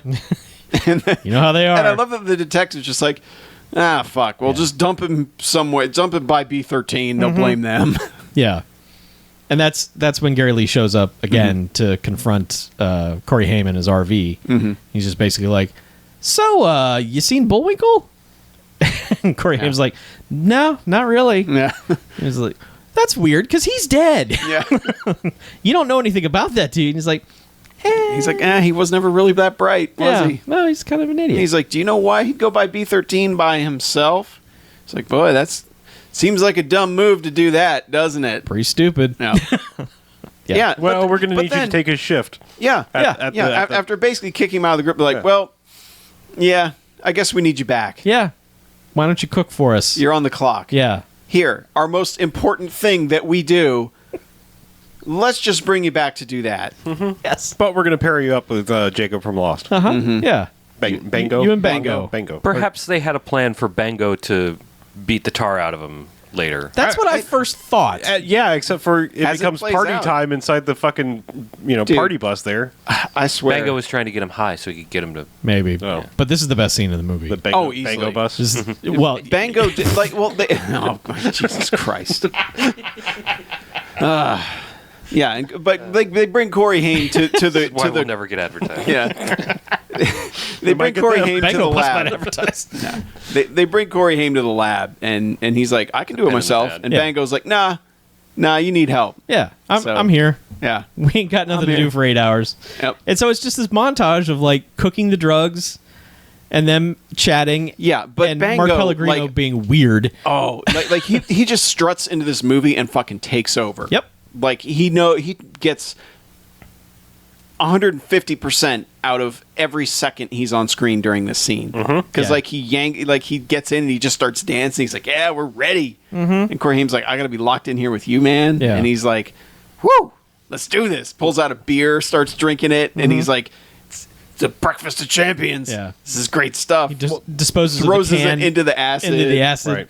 Right. At some point in this, he lets in on the. Well, Corey Haim finds the bag with like the skull and crossbones, poison logo on it. And he's like, What's this? And he's like, oh yeah, that's a secret ingredient. Basically, I'm going to explain to you that the pass the rope thing or wait for the rope. Yeah, or the rope- day of the day rope. of the rope. Day of the rope is something that's been brought up Right. a few times. The other which thing the is- cops want him to do is figure out what that means. Yeah. Yeah. So, And- day of the rope. Essentially, he tells him it's like, well, people that get hooked on this, aka the minorities, are going to go sterile. So Pretty much. we're going to win this war He's eventually. like, he's It makes like, a whole lot more sense now that I picked up the white supremacy lead. yeah. well, he says it's Gary Lee's, experiment. And then he calls it the final solution, where it's just like, okay, Yeah. thank you. We've got your allegory now. Yeah. Perfectly clear. Thank you. Yeah, so... And he's like, well, my brother's been using this shit. And he's like, well, yeah, you probably better get him off it. Yeah, he's only done it a couple times. Maybe don't do it anymore. He Yeah. might be okay. But like this is intercut with like the kids coming up to the van to like deposit their money and get more drugs. Yep. And Bango's telling them like you give a little extra to the cute ones, Yeah, It's they like, do better. Yes. What? So yeah, it's a great scene. It's just a montage of making drugs And he's also like rolling around in the wheelchair Yes. for a lot of it. Yeah. Just because. And at one point, like you hear a mousetrap snap, and he picks it up, and it's just like, well, that went quick, and then just takes it over to the vat of acid, just like, oh no. Yep. It's like easy disposal. Yeah, Yeah, but he is milking every second of Yeah. his Like, future. I can't stress enough how great he is in this scene. yeah. But cops show up, Yeah, eventually, because he's told the cops, he's called them and said he's called the two crooked ones, because Which that's we don't know yet. Yeah, those are his contacts. Yeah, but it's been hinted at Yes. thus far. But he calls them and he's like, noon, like I'll be in there, Right. And I think that's why he was planning on being the only one there. yeah, because also like during this entire montage is those two guys sneaking up through the compound, knocking out Rollerboys and stuff like Yeah. that, and they finally get to the thing and basically just bang on the door and are like, Griffin, we're here. Yeah, we're coming in. Yeah, and that's when Mark Pellegrino, because just before that, Griffin asked him, he's like, really, what do you think of Gary Lee? And he's like, dude, I'd fucking die for that guy. yeah, man. I'd fucking He's the best. Yeah. I'd yeah. any hole he wants, man. Right. It's his. Yeah, and just like that at that very moment, the cops knock, Yeah. and he just turns around, and is just like, "You son of a bitch!" Corey Yeah, is he's- backed up and is wielding a pipe. Yes, Yeah, and he's like, man, Bango just he's Like Bango, a just like a let it metal happen, pipe, man. not a Just not a crack like, pipe. Yeah. like this Yes. is gonna go hard. Yeah, if just take it. And he's like I care. yeah. He's like, I'm gonna beat the shit out of you, kid. Yep. And he gets hit. He gets cracked in the face. He gets hit With at the least pipe. 3 times before he's just like, "Nah." Yeah. And he's still just pissed. Yeah. And there's a good one where Corey Haim like grabs, does the whole, I'm going to grab something above me and kick you. Mm-hmm. And he just grabs his legs and fucking slams him into the floor like on his back. Yep. And it's one that all of us were like, ah! Yeah. And I figured like his face was going in the acid or something. Like, Yeah. they were gonna dump that dude's head in there. I guess but, they just didn't have the budget for that. But no, the cops just break in through the secure door. Well, yeah, Yeah. blow it open. Yeah. yeah, they blow it open and immediately shoot him in the chest. Yeah. And it's like, oh, Yep. But And but then immediately they're like, all right, well, We're rich. we're gonna take care of him too. And it's like, wait, what? Yeah. And he's like, yeah. He's like, we're rich cops. And he goes like, well, I thought you you're were cops. Yeah. Yeah, rich cops. And of course he pieces together. It's like, you're the one that set fire to the mist house. And they're like, yeah. Yeah, good thinking, kid. Now see you later. Yeah. And then Patricia Arquette comes in and Blast those Blast, two fuckers yeah. away. with the other cops. Yeah. And he's like, oh, thank God. Yep. And they're like, yeah. The other cop's just like, yeah, I didn't trust those guys. There's some shady about them. Yeah. So, oh well. Yep. He says something like, "Good. I hate going to court." That is a good line, too. He's like, you killed him. He's like, Yeah. yeah, I hate going to court. Yeah. All right. So they take Corey Haim out and they let him put on his rollerblades because now he is rollerblading away from the kitchen, and they're leaving, and this is basically when Gary Lee and the rest of the Rollerboys show up on the other side of this police barricade, and they've got the little brother. Yeah. And this just immediately becomes, that standoff thing where they're just like, okay, the cops are all like, nope, we can't Yeah, do we anything. don't negotiate. Yeah. And the kid's like, negotiate, Yeah. please. yeah, I love how much the kid is basically the catalyst for this entire plot, and then turns into just the biggest, oh, save me, Yes. or this is all your fault. It's like, no, you little shitbag. Yeah, you're a piece It's of crap, kid. You. Yeah. So it just immediately there's a fracas because people are getting shot and everyone's rollerblading everywhere. One dude's going to come over a hood at somebody, and Patricia Arquette shotguns that dude to where his momentum stops. Oh yeah, and he goes flying. He gets backwards. yanked by a wire hard. But man, It looks awesome. It does look pretty cool. It always looks It's awesome. never not fun. Yep. And this is just Yeah, I mean, there's a shootout for a little while. A lot of dudes getting blasted off of things, and all the Rollerboys getting knocked off their wheels. But then it's just a rollerblade chase. Yeah, Corey Haim somehow takes off and is getting chased by Gary Lee. Mm-hmm. And there's a long sequence of him just kind of sneaking around and hiding behind stuff. And then, They both run upstairs on rollerblades, yeah. which is impressive. Incredibly impressive. Like, I wonder how many bones they broke trying to pull that off. Yeah. So they're At on, that like- speed, it's hard. Yes. Yeah. But they're on like the second floor of a warehouse, and then they go rollerblading down. Mm-hmm. It's jumps and stunts and everything. And eventually they get into one place where Gary Lee shuts the door. Yeah, like a roll door. Yeah, and he's just shouting Griffin over and over again. Griffin. Yeah. And so this leads to a little bit more of a chase where there's a pole in this room. And like BJ said,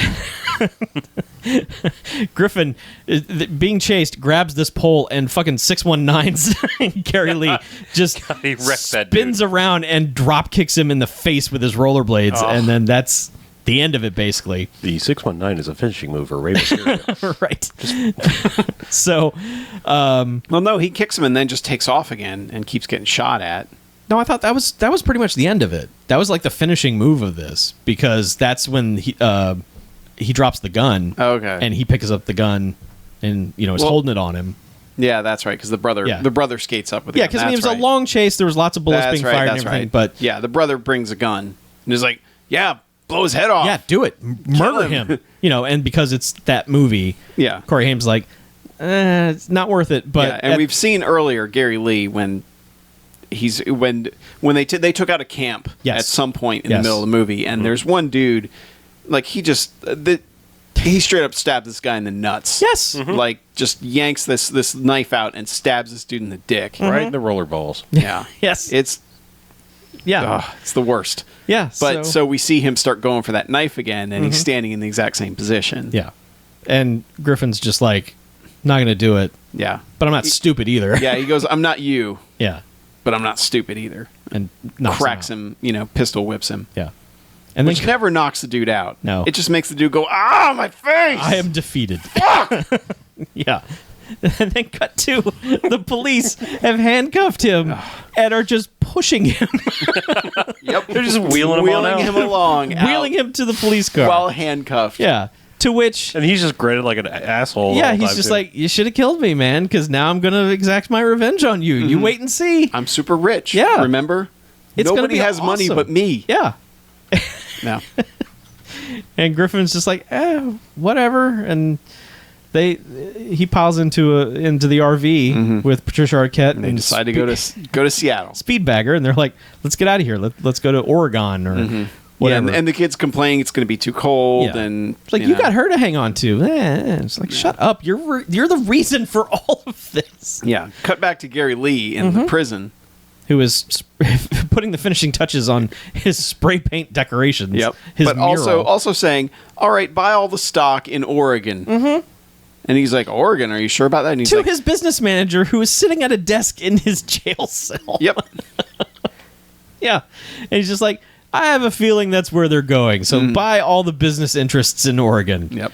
Dun, dun, dun. No, he said for sure that's where they're Yeah, headed. Yeah. yeah. Well, he said the It was- Pacific Northwest. I mean, Yeah. he was Right. covering the whole area. And then it just cuts to a shot of the RV driving off, and they're just like, nobody knows where we're going. Everything's Yeah. cool. He also had a can of spray paint in jail. Yes. And he had a mural on all three walls of He- his jail cell. He owns that jail. Apparently. He's the deed holder of that Probably jail. the sole proprietor of Yes. that jail. But yeah, the movie ends with them in the RV like, I guess we're safe. Yeah, Pretty set cool. up for the Prayer with the Rollerboys 2. Yeah. Whatever that is. Requiem for the Rollerboys. Yes. I don't know. The end. Yeah. It's a dumb ending. It's pretty dumb. It feels like one of those endings that it feels like they probably had two endings. They probably should have had like a definitive one and an open-ended one, but for some reason they left in the open-ended one. Yeah. Like maybe now that time has passed, you put the other ending on it where he fucking murders that guy. He's just like, fuck you, roller boy, blam. Yeah. Oh, well. Yeah, Yeah. movie's over. No Stargrove. Yeah. Even though it does have a Nine Inch Nails song in it. Yeah. No, it was 91. Yeah. It's right before he really hit big. Right. It's cheap. Everyone kind of heard it. Yes. I think that was also his old record company took all the money from everything. Oh, right. So they were like, yeah, we'll license that out. Yeah, here. Yeah. Give me all the money. Yep. Man, there's one point where I thought that that Bullwinkle was going to ensign out, but he never quite goes far enough to do it. No. But it sure felt close for a minute. Yes. But no, nothing like that. No. Okay, I'll read it. All right. It's fine.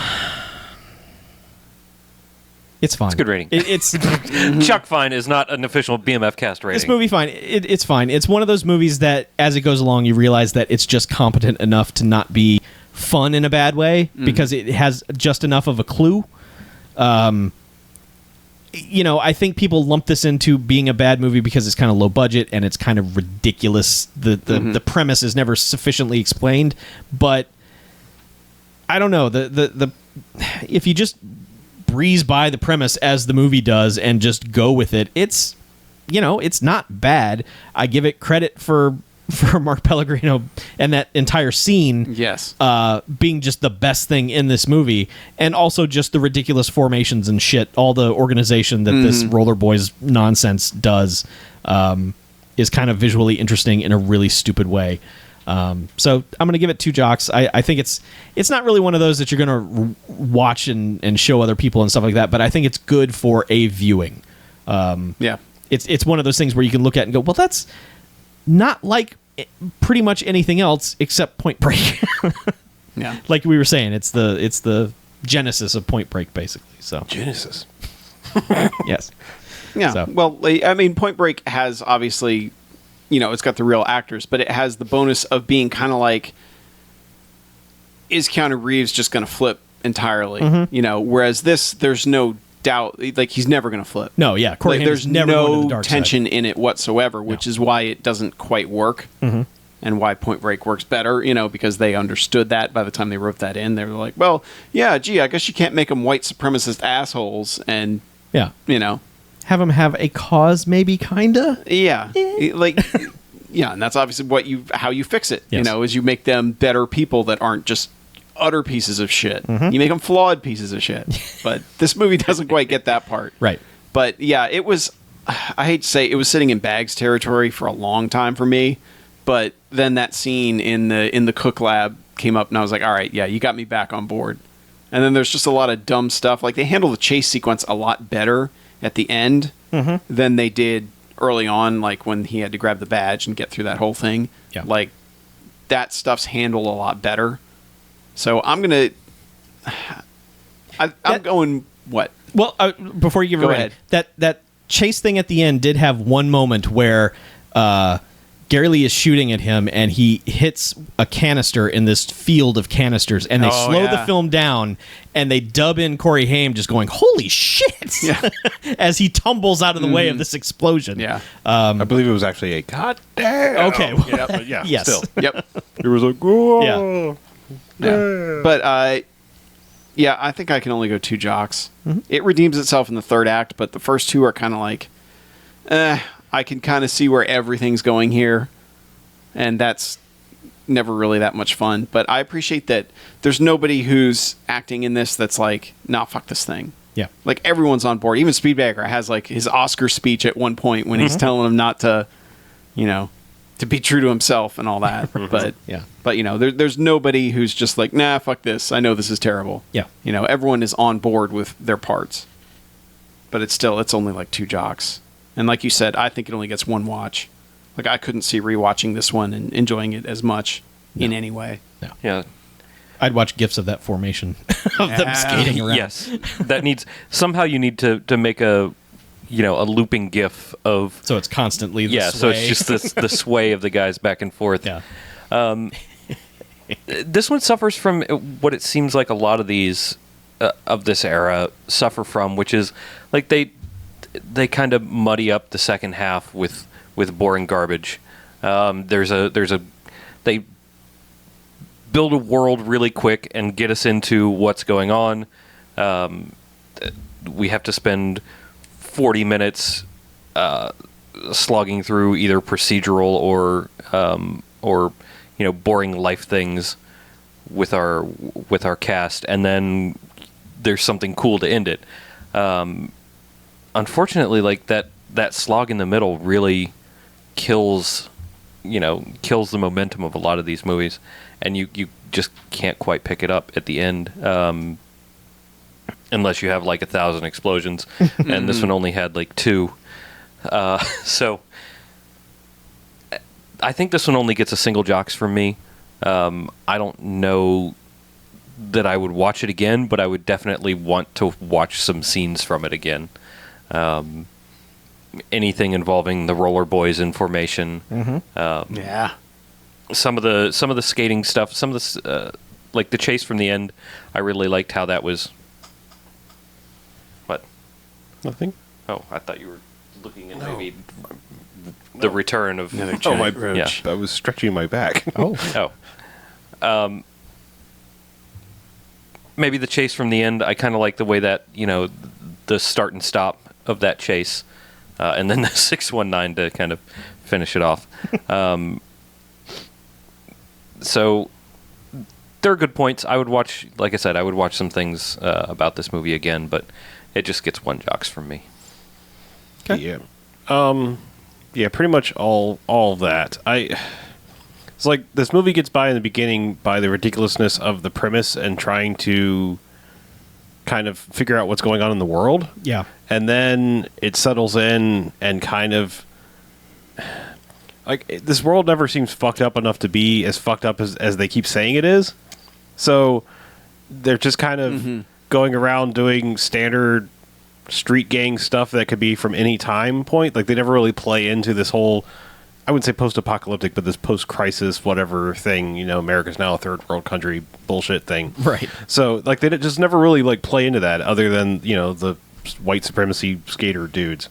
So like the entire second half just kind of betrays that cool setup, and then you have to like wait till the end to get all the fun stuff, like being locked in the meth lab with Pellegrino and all of the explosions and whatnot that happen in the end. So yeah, I think I'm going to echo the 1 jock sentiment, because this is very much a Bags movie up until that point, and it just kind of manages to, I think, barely claw its way back up to that. Just because, I mean, you set up this kind of interesting world and then just betray it for like a good 30, 45 minutes. Yeah. And then, it's like, then it comes back around to being kind of fun. Never really, there still seems like almost no reason, except for the, the ludicrousness of this, for it to even be that big of a setup. Like, just have them be some skateboarding punks, because it doesn't seem like anything they're doing really needs to be in this world that they've crafted, except for the fact that it's like, well, okay, that maybe seems slightly less dumb if we've set it in this, this post-apocalyptic setting. Yeah. Yeah. Yeah. Yeah, in all the ways like Roller Boogie made roller skating seem awesome, this makes roller blading seem like it sucks. A little bit, yeah. It just, there's nothing really exciting about it. It's rollerblading just kind of exists. It's not like it's the cool thing. And they're the only ones doing it. Yeah. Like, it's not like everyone's rollerblading. Yeah. That's with the society didn't become everyone's on rollerblades. Right. And then these are the elite rollerbladers. Could you imagine? Yes. But Yeah. Okay, so one other thing I want to point out is towards the end, like, there's that whole time where he's locked up in the mobile meth lab, or mist lab, and he just, he and Pellegrino are just in there on feet. They're not wearing skates. Yeah. But as they come out, he's bothered to put his skates on. Yeah. Essentially just to set up the chase that he didn't even know was coming. So Right. if you're one of those people that's like, well, wait, why? Like, Yeah. there's going to be several things like that in this movie that just break your brain, because it's like they didn't have any through line for this. It was just like, oh, suddenly he's wearing his skates. Yeah. So that this can happen. Yeah, like I said, if he just had his skates on all the time, or if it was like future skates, boop, boop, hit a button and they just pop out of shoes. yes. Something like that. I'm waiting for Wheelies. Yeah. I just as a movie being a test run for Point Break, I'm okay with that. Sure. Like, if you want to work out all your dumb kinks and then all of a sudden you get Point Break, all right. Yep. Totally okay with that. Yeah, but then you can just go watch Point Break instead of this. I'm going to do that Okay. here real soon. All All right, well, let's take a break, shall we? Okay. Sure. I got no second half shit. Nope. I got one movie. We got like one email too. So So, like, once you told me about the guys who wrote Point Break, I was then looking at what they wrote, and they also wrote that TV movie that we were talking about the other day that we wish we could find, Blade Squad, with the jetpacking it was them? Yeah. oh shit. But like I told you, Blade Squad can never live up to that. Oh, I premise. know. Especially being a TV movie. I know. From 1998. I know. No. I know. We've already made the ultimate Blade Squad movie in our heads. On something. What? It sounds familiar. Like, something about it sounds like something we have glanced at. What, Blade Squad? Yeah. Footage of it. It just sounds like an idea that is like, yeah, they're cops, but... But Bladers. yeah.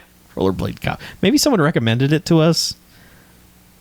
Maybe. We've been talking about doing this dump skate zipper thing. Year and a half. Yeah, it's been a while. So... yeah. Yeah.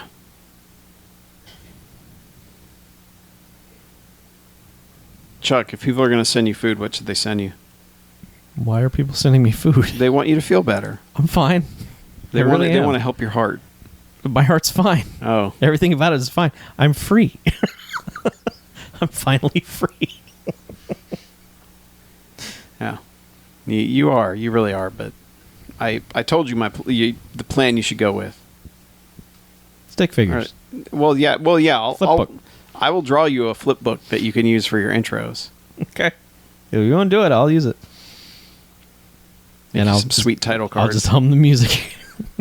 Hey, I'll just be like, look, I'll just do what every asshole on YouTube does: is just sit in front of my DVDs and hold up the case, No. and just be like, and then this happens, and this was pretty good, and I give it 7 stars out of 14. We already sit here and do that every week.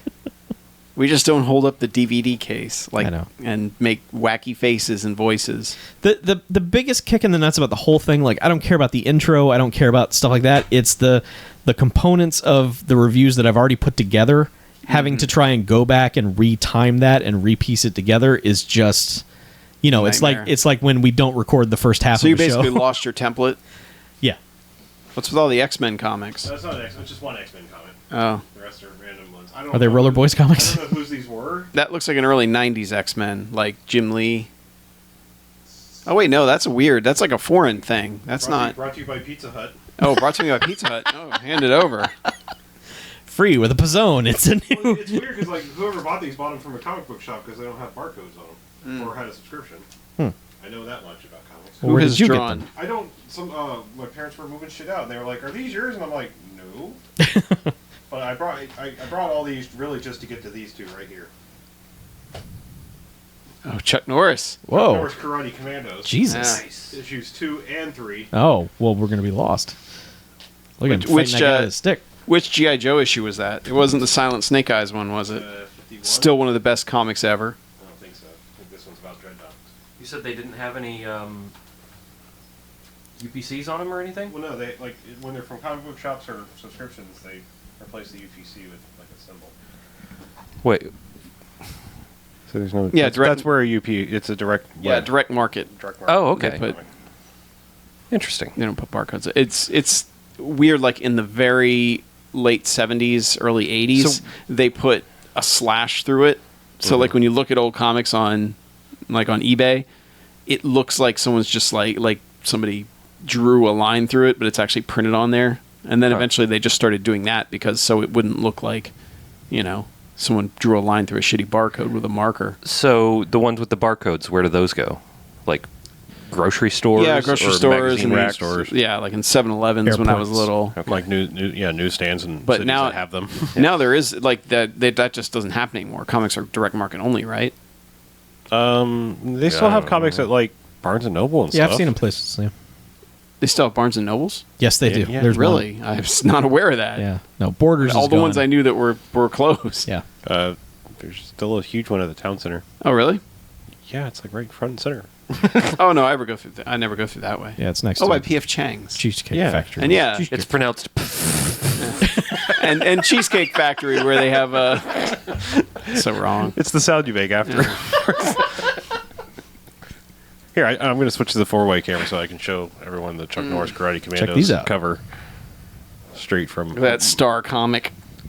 This was 75 cents. That's about what 86. The ones with the M About were $40 now. The ones with the M were 85 or 86. Yeah. What? There's Just see the M with the number and the price. yeah, Yeah. right here. Yep. God, you fucking nerds know a bunch of Yeah, shit and this about was comic 86 books. because it was the Marvel 25th anniversary. Star Comics, not just Marvel. Star Comics. Oh yeah, Star Comics. That's why they had all the bullshit toy tie-in ones. Mm-hmm. Except for Transformers. Transformers didn't go under Star; it went under Marvel. What about G.I. Joe? G.I. Joe. G.I. Joe was Marvel too. Yeah. Because G.I. Joe was like the first one they ever did. It's like 82, I think. Man, the artwork in this is fucking sweet. Is it? Not really. Oh. Okay. I mean, it's sweet in that cheesy G.I. Joe kind of way. I'm just gonna sit here and read comics for the rest of the live stream. I think. Hey, sweet. What else you got? You can read issue 3 of Chuck Norris. Interesting side note, because I Uh-huh. saw G.I. Joe there. I think that story making the rounds is ridiculous. Where it's like, G.I. Joe 3 can't start filming because the Rock schedule's so busy. I'm like, Laser tag. one, of course it is. Two, who the fuck is asking for G.I. Joe 3? Nobody. Me? You killed C-Tate. Fuck you. Oh, you can bring C-Tape back. Yeah, you totally bring him back. Well, bring back Dennis Quaid while you're at it. Wait, so you have 397, 398, 399, and then you skip 400. These aren't mine. Why do you have these? Oh, They were never mine. I know Worthless. somebody tore out the order form. mail or it in something. for... Oh, really? Get Well, the joy no, buzzer? it's not really. It's just fucking ripped. Oh. Aw. That means it's worthless. Oh yeah, because Grade F. This was in such good condition. Otherwise, this wasn't Yeah. folded up and rolled around. I You like can pay that. $40 to tell them that it's worth, or for them to tell you it's worth I like a that dime. this Batman cover has a severed head next to an axe, and the bottom says, "DC Comics aren't just for kids." It's like, no shit. Really? Here, add Chuck Norris to the pile of other Chuck Norrises. I want to see this Batman. Yeah. Batman. See who that man bat. Oh, TurboGrafx 16 on Oh, the back. shit. Oh, shit. Shit! Advertisements like this Yep. made me want the shit out of a TurboGrafx 16. Yes. God, they were advertising it back in 86? Oh, yeah. I thought it was like 88, 89. Oh, no. TurboGrafx no. was right there with Nintendo. Yeah, some kid had it in my elementary school. I know that. Had the portable thingy. Wait, this is a second printing of Batman 398. Before we figured out he was a racist shithead. You must be talking about Hulk Hogan. Speaking of which, Yeah? his voice popped up in one of those promos last night It on, did. on the pay-per-view. What? The internet was like, oh my god, they mentioned Hulk Hogan. What? Yeah, that was really strange. They didn't show him, but Check out you this heard his voice. Radical Action. Ooh. Oh, yeah. Get set for Radical Action with Mega Mega Man Man 2 2 and Strider. It's fucking Strider. Raction. Oh, This is the most I've looked through a comic book in probably Ever? 10 years. I'm not good at Yeah, because reading BJ comics. is such a nerd, he doesn't open his comics. He just buys them and boards them immediately. I buy them boarded. I don't even touch them. I let professionals. Ooh, here's some Rad Action Mega Man style on this one as well. Yeah. Capcom. TurboGrafx. Somebody gave me something. I don't know what it was. Chlamydia. No. Oh. They gave me some sort of pack of Spider-Man comics. It was their new garbage Spider-Man comics. At least I assumed they were. And I was like, what? Why the fuck would you give these to me? I don't know shit about comics. I don't read comics. learn. Well, I didn't. Oh, They stayed in a drawer for 10 years. And Well, then they're they not got so new, are they? No, they got thrown away. I think I threw away my own comics. That's how much I Man. don't really care about Man. comics. You're an old man. I didn't throw away my Death of Superman comic, the only comic that I ever purchased, that everybody else on the I planet also also purchased that and still own it. I'm pretty sure it's Love somewhere in the. I never bothered because I knew if I needed it, there was going to be plenty of them. Well, we've both got a copy. Yeah, if you ever want to read it. Well, the best part is like the 4th, 5th, 6th printings of that are worth a shit ton of money because like they're so rare. Like everyone's got the first one, you know, and that's just like the comics used to be like if you got the second print, oh, that was bullshit. Now it's like the second and third prints are worth way more of most things. Whoa. Take aim with new quick shot joysticks. That's pretty good. Those are some quick shots. I think I had a quick shot. I had a joystick. quick shot also. I had several. I had one for the Atari. I had a Commodore 64 quick shot. No, please go on. That's it. Oh, okay. Strap in for full throttle action with Taito's Sky Shark. I remember Sky Shark. So I saw one movie. That's it. I got nothing. All right. Cool. Well, hope you can talk about Literally. it for 20 minutes. Not really at all. Not even. Yeah, maybe 5. Maybe. Well, we got an email. All right, sweet. Yep. Short second half. Good. Yep. Got to get to the airport. Got to get the fuck out. Not tonight. In the morning. The wee Still. hours of the morning. Still. Oh, I think this is all pre-Virtual Boy era of these comics, isn't it? Oh yeah, Virtual Boy's like late 90s. Yeah. These are all early. But these are all late 80s. Was it late 90s? Or was it? Yeah, it was like 97. Okay. Yeah, it was a wasn't little bit after the N64 came out. Was it after the 64? Yeah. Yeah. Okay. Wow. Well, I don't know why we keep going on. Yeah, that was a hot month where everybody put their head into that red headache-inducing VR. Yeah. Just put it in there and scramble your brain. I thought it was cool as shit. It was rad. Well, yeah, sure. It was something.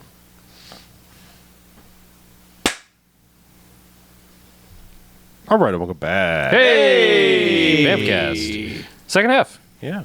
Half Second number 2. So I saw a movie. I actually saw a couple movies. You've but always seen a movie. I always That's saw- why we bring you on the show. Yeah, thanks. Also, it's my house. That too. And your equipment. Okay, And Paige. you pay for the hosting.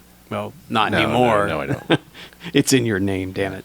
I saw Neighbors 2. Oh, yeah. A movie that I forgot came out. Neighbors 2: Sorority Row, I think. Sorority Rising. Rising. Okay.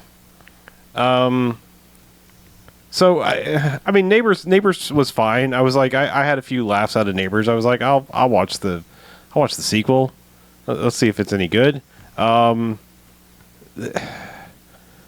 It's weird because I seem to remember Neighbors. Maybe I don't remember the ending of Neighbors like I thought I did, because I thought they kind of at the end kind of came together and went, all right, yeah, we were both kind of shitty. Yeah.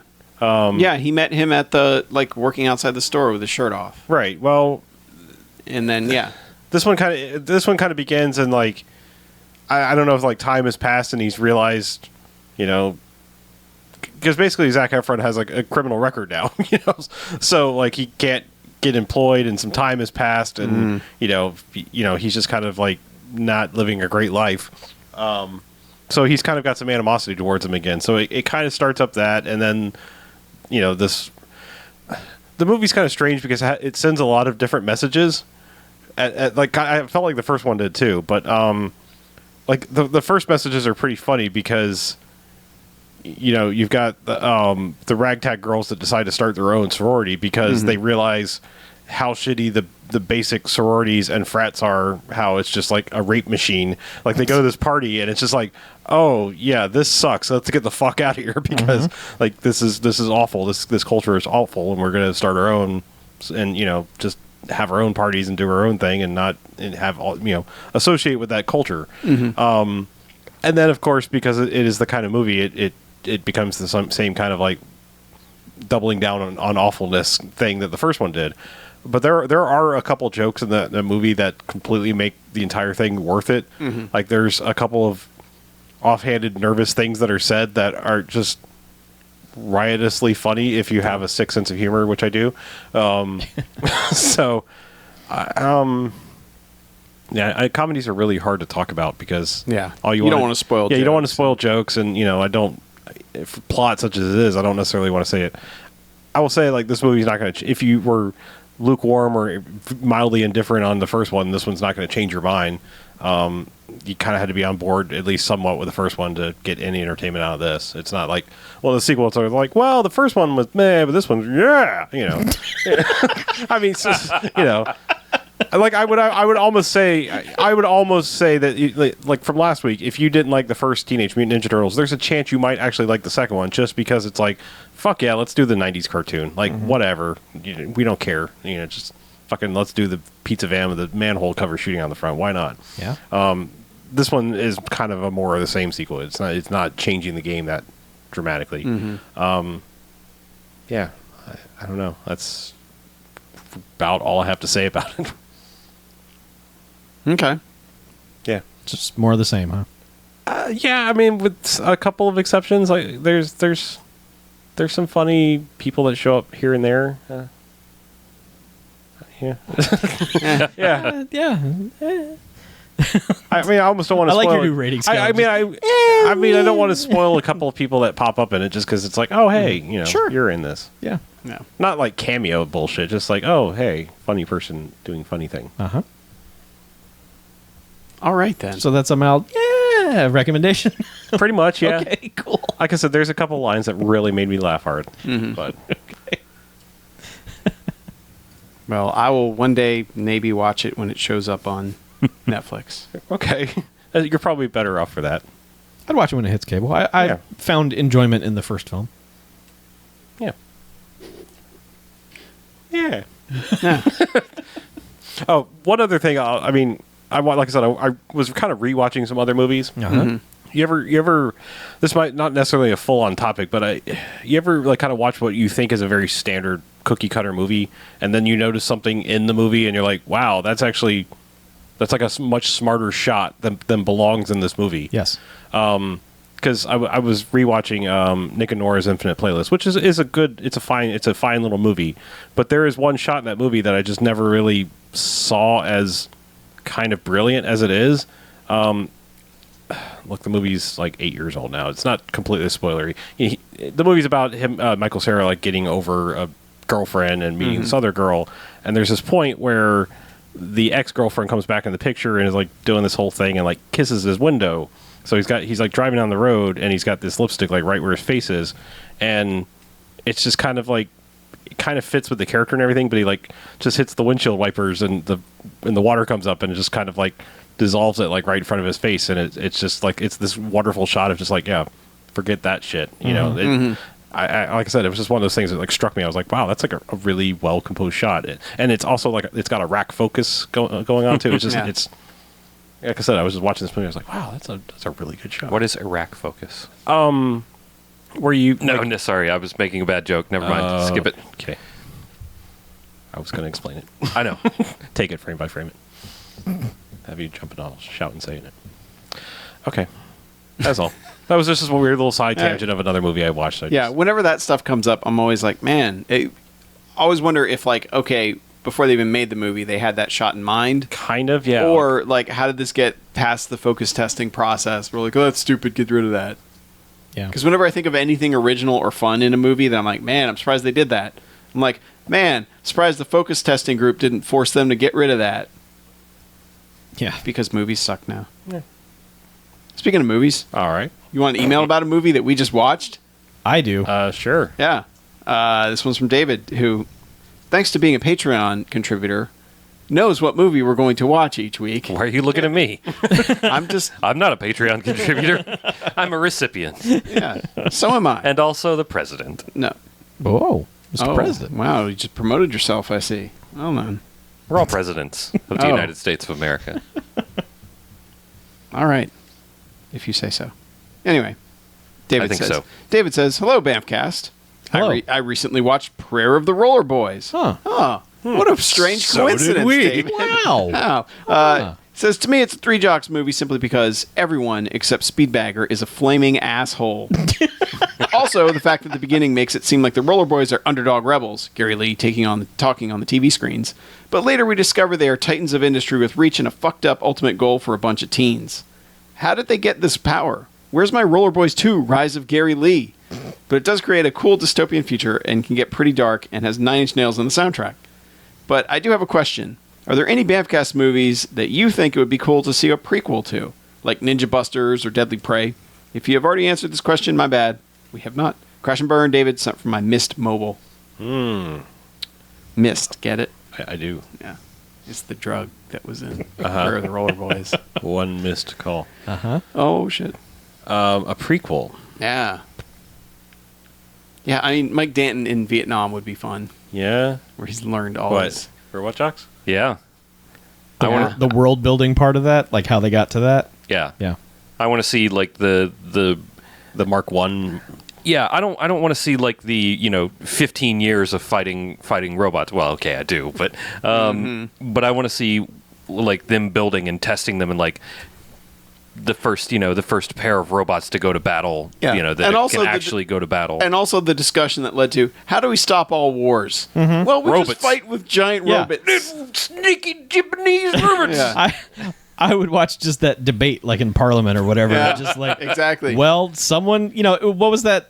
We watched that one movie where was that David A. Pryor movie where all the world powers came together in that summit and they just decided. the Final Sanction. Yeah, where they were just like, okay, these two guys will fight and that'll solve this this crisis. It's like I want that, but with the robot people explaining like, well, our robot can do this, and so Yeah, like Dragon Fight. Yeah. yeah, send them out. Get the world that led to Dragon Fight. Yeah. I would be stoked to watch like a prequel Pacific Rim, but on the other Jaegers, the ones that just went out like chumps in that movie. Yeah.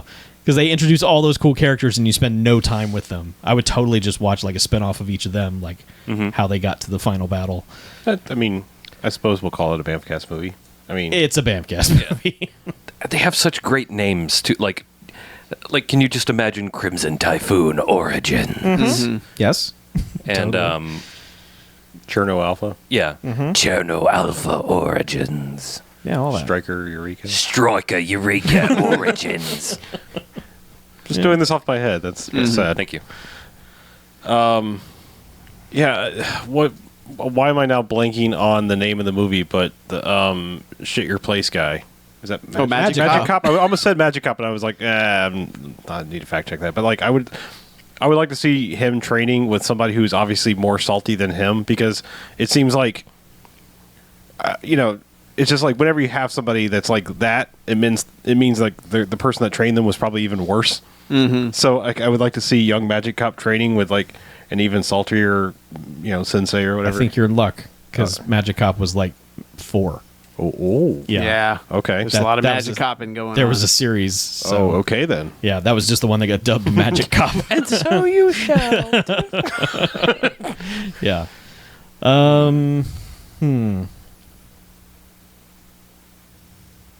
Yeah.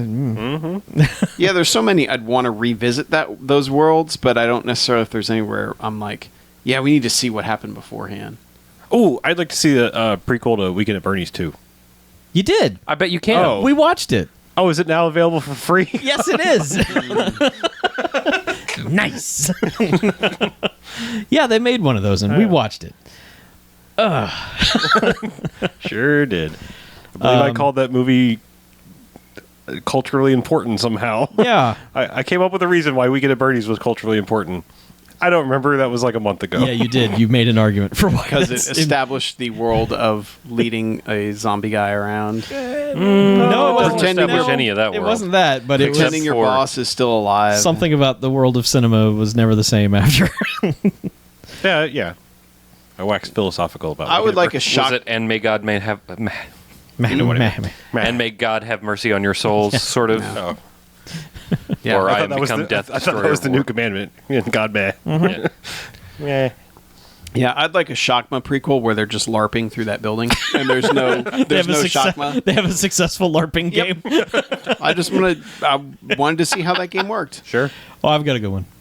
I would like to see a prequel to Willie Dynamite where it doesn't end with him not being the baddest fucking Yeah. pimp, where he just pimps his way to the top.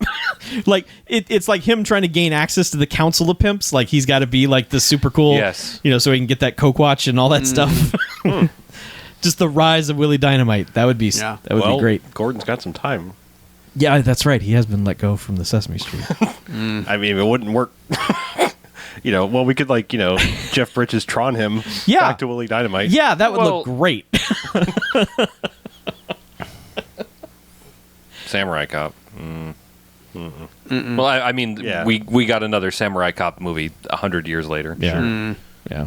I mean, I could pretty much say that for all the blaxploitations except for the Dolomites, because you think about like Trouble Man and Slaughter and stuff like that. It's not like they're an origin story and there was nothing before. It's just like, well, they woke up this day and this is the shit they got to deal with. Yeah, they probably had some shit to deal with on another day. Yeah, like you could totally do a Temple of Doom type thing with Trouble Man, where it's just like he was in a different place and he had to get shit fixed. Yeah, there was other trouble. Yeah, man, there were other adventures for the Trouble Man.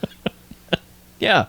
Or I'd like to see, was it Truck Turner's apartment before it was just the absolute shittiest place ever? Yeah, like the day he got the apartment. Like, this is a really nice apartment. I'm going to throw shit everywhere. There's going to be cheeseburgers over here. It's going to be gross. And the ladies will love it. Mm-hmm. Yeah, all those would work. The Yaphet Kotto pimp story. Just his adventures, him and Uhura having, just rivalries and whatever. Mm-hmm. Good times. Yeah. Early days of the Transmorphers. Nope. No. Okay. Nope. All right. Could not care less. Okay. Fair enough. Do we have any other correspondence? Nah. We're going to keep it short this week. Okay. Because we know that you have to get up in like 4 hours. Yeah. It's a few hours. Yep. Few. 4. So, next week when we have a regular show, BJ, Yeah. how can people send us their letters? They don't even have to wait for next week. They can send them now to bmf@bmfcast.com, or they can call into the Garfield phone at 910-5JOCKS-BMF or 910-556-9263. Or, if they'd rather get in touch with us a different way, they can head on over to the website at bmfcast.com and look on the right-hand side for all the buttons that will lead you to all of our fun social things. Mm-hmm. Speaking of fun things, if you have $1 and want something fun to do with it, you can spend it every month at patreon.com/BMFcast to get our hot extra content for that $1 a month just by being a patron of our arts. Again, that's patreon.com/BMFcast. And we do fun things over there, and you can pay for them. It's one of the ways we keep the show on the air and free for the most part. I mean, the regular show is free, but Yes. we have a bunch of people who are generously giving us more money than we're worth, and we very much appreciate it. But you can also give us more money than we're worth at patreon.com/BMFcast. As you should. It was rousing, gentlemen. You know. All right, well, let's get out of here, shall we? Okay. All right. I'm Harlow. I'm Mackie. I'm BJ. I'm Chuck. And this is BMFcast Out. See you next time, motherfuckers. Are you happy that I shalled? Yes, I am. Shalimar. Thy will be done. Shalimar.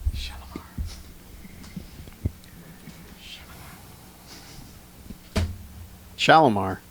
What? How do I catch the pneumonia? I don't want to catch the pneumonia. No. I've had the pneumonia. Why would you catch the pneumonia? I don't want the pneumonia again. Are you going to be hanging out? One with of our the president presidential elect? candidates got the Oh. pneumonia. Yeah, she has the pneumonia. Oh, do you get that from planes? Yes. Trains and No, you automobiles? get that from liquid in your lungs. Oh, well, hopefully I don't have that. liquid lungs. Learn to drink correctly. Yeah. Okay. Yeah, don't inhale your beverages. Pro tip. All right. Good night, all. Yeah, see ya. Bye.